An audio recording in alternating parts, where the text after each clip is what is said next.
Welcome to my YouTube channel dear students. Second lecture में हम पहले ये पढ़ेंगे कि ऑर्डर ऑफ ए ग्रुप कैसे कहते हैं। The number of elements in A group is called order of the group. अच्छा, ग्रुप में जितने भी एलिमेंट होते हैं उसको हम ऑर्डर ऑफ द ग्रुप कहते हैं, उसको हम ऑर्डर ऑफ द ग्रुप कहते हैं। एग्जाम्पल दिया है जी, उसने एक ग्रुप लिखा है 1 - 1, तो इसमें 2 एलिमेंट है, इसका ऑर्डर 2 होगा। इस तरह फाइनाइट ग्रुप के भी ऑर्डर के भी ग्रुप होते हैं और इनफाइनाइट ऑर्डर के भी ग्रुप होते हैं। अगर किसी ग्रुप में एलिमेंट की तादाद फाइनाइट है तो उसको फाइनाइट ऑर्डर ग्रुप कहते हैं। अगर किसी ग्रुप में एलिमेंट की तादाद इनफाइनाइट है तो उसको हम इनफाइनाइट ऑर्डर ग्रुप कहते हैं। अब हम जाते हैं एग्जाम्पल ऑफ ग्रुप की तरफ। एक एग्जांपल दिया है is Z is equal to, ये इंटीजर लेके हैं, is group with respect to addition. कहता है कि ये इंटीजर जो है ये with respect to addition group बनाता है कि नहीं। सॉल्यूशन हमने चेक करना होगा, क्योंकि यहाँ पे इज लेकर है, हमने चेक करना होगा। हमने 4 प्रॉपर्टीज़ को चेक करने होंगे। अगर ये 4 प्रॉपर्टीज़ होल्ड होते हैं तो ये ग्रुप बनाएगा, अगर नहीं होल्ड होते हैं तो ये ग्रुप नहीं बनाएगा। आए हम चेक करते हैं इसको। For this we have to check for properties. पहला है हमारे पास closure property. As clearly for all A B belong to Z. कोई भी 2 एलिमेंट आप जेड से ले ले तो उसका एडिशन भी जेड से आएगा। यहाँ पे मैंने एक्स्ट्रा वर्क में लिखा है कि अगर आपने फ़र्ज़ के ए 5 लिया और बी -2 लिया, 5 + × -2 5 - 2 3 बिलोंग टू जेड हो, ठीक है। ये पेयर भी जेड से आ गया। इस तरह कोई भी 2 एलिमेंट ले ले, 10 और 15 आपने ले लिया, 10 + 15 से क्या आता है 25, और 25 पेयर भी जेड में मौजूद हैं। 1 और -1 आपने ले लिया, -1 + 1 से 0 आता है, ये भी जेड में मौजूद है। क्या मतलब कि जेड जो है ये क्लोज्ड है with respect to addition. Z जो है ये क्लोज्ड है विद रिस्पेक्ट टू एडिशन, तो क्लोजर प्रॉपर्टी जो है हमारे पास सेटिस्फाइड हो गई। अब हम चलते हैं एसोसिएटिव प्रॉपर्टी की जानिब। Is clearly associative law of addition is hold in all real number. हमें पता है कि एसोसिएटिव लॉ ऑफ एडिशन जो है ये सारे रियल नंबर में होल्ड होते हैं। तो ये इंटीजर जो है ये भी रियल नंबर है, ये भी रियल नंबर का सबसेट है ना। तो अगर किसी बड़े सेट में ये प्रॉपर्टी होल्ड होती हैं तो छोटे में तो लाजमी होल्ड होती हैं। और जेड जो है ये सबसेट है, मतलब कि आर में जितने भी एलिमेंट हैं उसके लिए एसोसिएटिव होल्ड होती हैं। तो ये जेड जो आर के कुछ एलिमेंट है उसमें भी लाजमी होल्ड होंगे, क्योंकि हमने कहा कि आर के हर एलिमेंट में के लिए ये प्रॉपर्टी होल्ड होती है। तो जेड में भी एसोसिएटिव होल्ड हो गई। तीसरा प्रॉपर्टी आइडेंटिटी का है, is clearly 0 belong to Z. आपको ये पता होना चाहिए कि 0 जो है ये विद रिस्पेक्ट टू एडिशन हो, आइडेंटिटी एलिमेंट है, मतलब कि एडिटिव आइडेंटिटी है। क्या है? Additive identity. और 1 जो है वो आपका मल्टीप्लिकेटिव आइडेंटिटी है। एडिटिव और मल्टीप्लिकेटिव आइडेंटिटी का तो आपको पता होगा। एडिटिव आइडेंटिटी का मतलब ये है कि अगर उसके साथ कोई चीज़ ऐड किया जाए तो डिस्टर्ब नहीं होगा, मतलब कि उससे वही चीज़ पेयर आएगा। और मल्टीप्लिकेटिव की तो अलग बात है, अगर 1 के साथ कोई भी चीज़ मल्टीप्लाई किया जाए तो फिर वही चीज़ आता है। लेकिन यहाँ पे हमारा काम एडिटिव आइडेंटिटी से है, 0 से, ठीक है। 0 जो है ये जेड में मौजूद है, ऊपर लिखा है। तो ये 0 के साथ कोई भी चीज़ ऐड करे वही रिज़ल्ट आपके पास आएगा। सो 0 is the identity element in Z plus इसी अलजेब्रिक स्ट्रक्चर में। ये 0 जो है ये आइडेंटिटी एलिमेंट है। 4 प्रॉपर्टी क्या है? 4वां प्रॉपर्टी ये है एज इनवर्स का। As we know that for each A belong to Z there exist minus A belong to Z. कोई भी ए ले ले आप जेड से, आपके पास जेड में -a भी होगा। किस तरह? अच्छा, तो कोई भी ए जेड से जो होगा इनवर्स में, उसके लिए -a जेड में होगा। अगर उसके साथ ऐड किया जाए तो 0 देगा। किस तरह?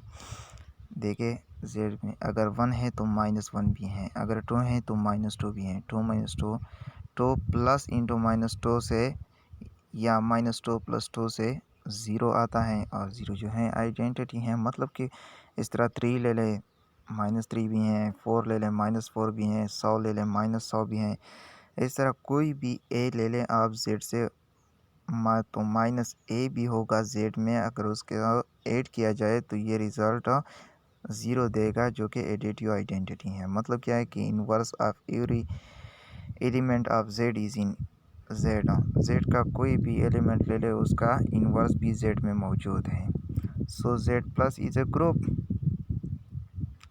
यहाँ पे एक्स्ट्रा वर्क में मैंने इसी इनवर्स के एग्जांपल भी लिया है, particular example. Moreover question property 5, Z plus is abelian. Z plus abelian है बिकॉज कोई भी ए बी आप जेड से ले लें तो ए प्लस बी और बी प्लस ए सेम आएगा। क्यों? 2 और 3 ले लें, 2 जमा 3 और इज इक्वल टू 3 जमा 2, 5 जमा 4 इज इक्वल टू 4 जमा 5। तो ये एक एबेलियन ग्रुप है आपके पास। और एक और बात, इसमें जो एलिमेंट है वो इनफाइनाइट है। ये ग्रुप है आपके पास इनफाइनाइट ऑर्डर का, ये इनफाइनाइट ऑर्डर का आपके पास ग्रुप है। Next example, let G is equal to 1 - 1 is group. वो कहता है कि लेट जी, इसी सेट को उसने जी का नाम दिया है, वो कहता है कि ये ग्रुप है। अब आपने इसको शो करना होगा। पहला प्रॉपर्टी क्लोजर प्रॉपर्टी। अब इसको हम, अगर किसी ग्रुप का ऑर्डर फाइनाइट हो तो उसको हम कैलस टेबल के ज़रिए से ईजिली क्लोजर प्रॉपर्टी उसकी लिख सकते हैं। यहाँ पे उसका बाइनरी ऑपरेशन, ठीक है, और यहाँ पे उसके एलिमेंट 1 और -1, और यहाँ पे भी उसके elements 1 multiply by 1 1 1 multiply by -1 -1 -1 multiply by 1 -1 -1 multiply by -1। यहाँ पे आपके पास 1 आएगा। इसका क्या प्रोसेस है? यहाँ पे आपने किसी भी रो या कॉलम में रिपीटिशन नहीं करना है, किसी भी रो या कॉलम में आपने रिपीटिशन नहीं करना है। यहाँ पे 1 और 1, आप लोगों के जहन में ये क्वेश्चन आएगा कि यहाँ पे और यहाँ पे तो रिपीटिशन आई है। नहीं, ये तो इसी ग्रुप के पहले ये एलिमेंट मैंने लिख लिया और इसको मैंने ऑपरेट करना है। जो रिज़ल्ट आपके पास आ जाए, मतलब कि ऑपरेट करने के बाद जो रिज़ल्ट आपके पास आए, इसी रो को छोड़ के और इसी कॉलम को छोड़ के, बाकी जिस भी सेल में आपके पास रिपीटिशन आए तो आपका क्लोजर प्रॉपर्टी होल्ड नहीं होगा। ठीक है, एस क्लियरली रिपीटिशन आ जाए या उसी सेट से बाहर एलिमेंट आ जाए तो फिर आपका क्लोजर प्रॉपर्टी जो है वो होल्ड नहीं होगा। अब ये 4 एलिमेंट हैं, 1 - 1 - 1 1, ये इसी जी से बिलोंग करता है, तो क्लोजर प्रॉपर्टी होल्ड हो गई। As clearly by Cayley's table और G is closed with respect to multiplication.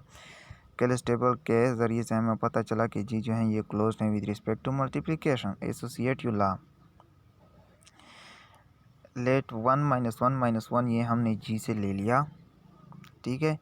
अब इसको 1 multiply by -1 into -1 1 into -1 multiply by -1, इससे क्या आ गया -1 मल्टीप्लाई बाई -1 1 मल्टीप्लाई बाई यहाँ से 1 आ गया, 1 इज इक्वल टू 1।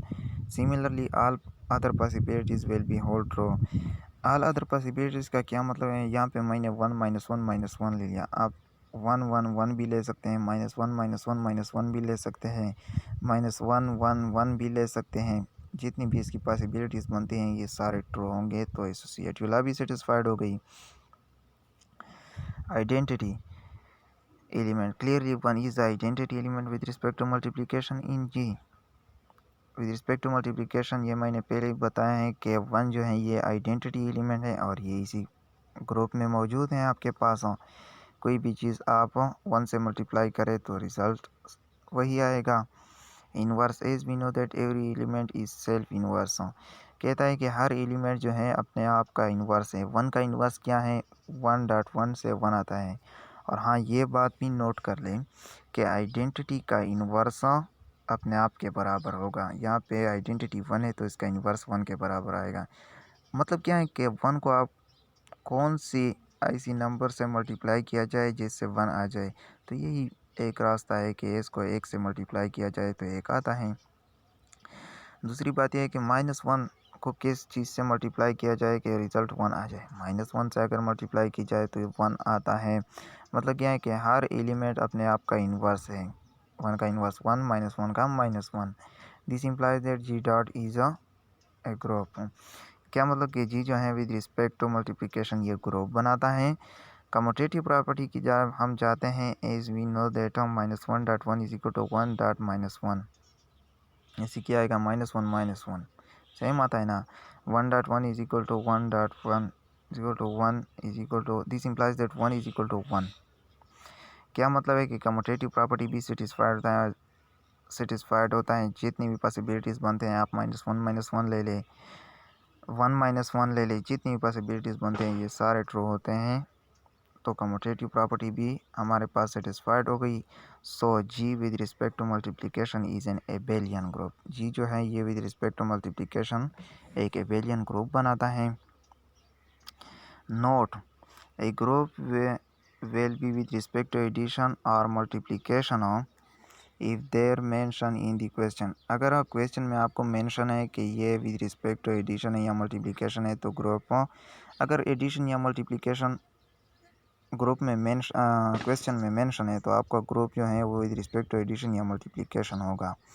और अगर क्वेश्चन में ये मेंशन नहीं है कि आप इसको विद रिस्पेक्ट टू एडिशन या मल्टीप्लिकेशन शो करें तो आपने उसी ग्रुप को with respect to multiplication show करना होगा। तो आपने इसी ग्रुप को with respect to multiplication show करना होगा।